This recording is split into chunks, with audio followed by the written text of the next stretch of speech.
প্রতিদিনের নতুন নতুন তাজা খবর পেতে আমাদের বাংলাটেক নিউজ ইউটিউব চ্যানেলটি সাবস্ক্রাইব করুন। ধন্যবাদ। চাঁপাইনবাবগঞ্জ ভুল অপারেশনে কিশোরী মৃত্যুর ঘটনায় ভুয়া ডাক্তার গ্রেফতার। চাঁপাইনবাবগঞ্জের নাচলের জননী ক্লিনিকে ভুল অপারেশনে এক কিশোরীর মৃত্যুর ঘটনায় মাহফুজ নামে এক ভুয়া ডাক্তারকে গ্রেফতার করেছে পুলিশ। গ্রেফতারকৃত মাহফুজ হচ্ছেন নওগাঁ জেলার বদলগাছি উপজেলার আবু বক্করের ছেলে। তিনি এইচএসসি পাশ হলেও নিজের নাম গোপন রেখে নিজেকে ডাম মাসুদ রানা বাদল এমবিবিএস পরিচয়ে নাচলের জননী ক্লিনিকে চিকিৎসা করে আসছিল। বুধবার দিবাগত মধ্যরাতে তাকে ওই ক্লিনিক থেকে গ্রেফতার করে নাচল থানা পুলিশ। বৃহস্পতিবার নাচল থানার ওসি মোহাম্মদ আনোয়ার হোসেন বিষয়টির সত্যতা নিশ্চিত করেছেন। জানা গেছে, নাচল উপজেলার নেজামপুর ইউপির জাহিদপুর হাটবাকইল গ্রামের নাসির উদ্দনের মেয়ে নাহিদা খাতুন 14 পেটের ব্যথা নিয়ে গত 17 জুলাই বিকেলে জননী ক্লিনিকে ভর্তি হয়।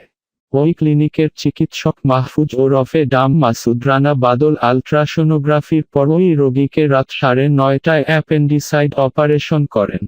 অপারেশনের পর 18 জুলাই বিকেলে ওই রোগীর শরীরের তাপমাত্রা বেড়ে যায়। এ সময় ডাক্তার তাকে জ্বরের ওষুধ দেন, কিন্তু তাতেও জ্বরের তীব্রতা না কমায় এবং রোগীর অবস্থা শোচনীয় পর্যায়ে পৌঁছালে বুধবার বেলা 2:30টার দিকে ওই ক্লিনিকের ডাক্তার তাকে রামেক হাসপাতালে রেফার করেন। কিন্তু রামেক হাসপাতালের পৌঁছানোর পূর্বেই পথিমধ্যে নাহিদা খাতুনের মৃত্যু হয়।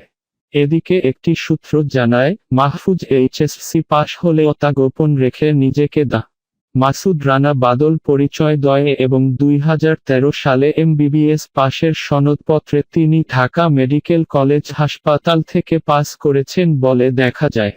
তবে খোঁজ নিয়ে জানা যায় প্রকৃত ডাম মাসুদ রানা বাদলের দাখিল করা এই সনদের প্রকৃত ডাক্তার সিরাজগঞ্জের সৈয়দ মুনসুর আলী মেডিকেল কলেজ হাসপাতালের কর্তব্যরত আছেন।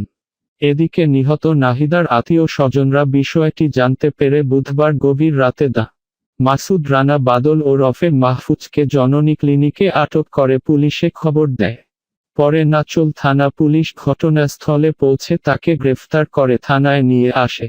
এ ব্যাপারে মামলা দায়েরের প্রস্তুতি চলছে বলে ওসি আনোয়ার হোসেন জানান।